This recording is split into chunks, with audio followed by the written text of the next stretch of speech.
ಹೆಡ್ಲೈನ್ಸ್ನ ಪ್ರಾಯೋಜಕರು NBC bearings ದೀರ್ಘಾವಧಿ ಸ್ಪರ್ಧೆಗಾಗಿ ಸುದೀರ್ಘವಾಗಿ ಪ್ರಜ್ವಲ್ ಬೆಂಗಳೂರು ಎಂಟ್ರಿಗೆ ಕೌಂಟ್ ಡೌನ್ 3:30ಕ್ಕೆ ಟೇಕ್ ಆಫ್ ಆಗಲಿದೆ ಫ್ಲೈಟ್. ಪ್ರಯಾಣದ ಬಗ್ಗೆ ಕೆಲವೇ ಕ್ಷಣದಲ್ಲಿ ಸ್ಪಷ್ಟ ಚಿತ್ರಣ. ಎಷ್ಟು ಜನ ಪೊಲೀಸರನ್ನ ನಿಯೋಜಿಸಬೇಕು, ಯಾವ ಗೇಟ್ನಿಂದ ಎಕ್ಸಿಟ್ ಆಗಬೇಕು, ಪ್ರಜ್ವಲ್ ಕರೆತರುವ ಬಗ್ಗೆ ಎಸ್ಐಟಿ ಮುಖ್ಯಸ್ಥರ ಚರ್ಚೆ.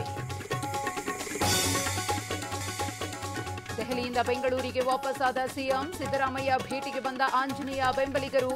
ಎಂಎಲ್ಸಿ ಟಿಕೆಟ್ಗಾಗಿ ಪಟ್ಟು. ರಘುಪತಿ ಭಟ್ ಬಂಡಾಯದಿಂದ ಗೊಂದಲ, ಒಳಜಗಳ ಶಮನಕ್ಕೆ ಬಿಎಲ್ ಸಂತೋಷ್ ಎಂಟ್ರಿ.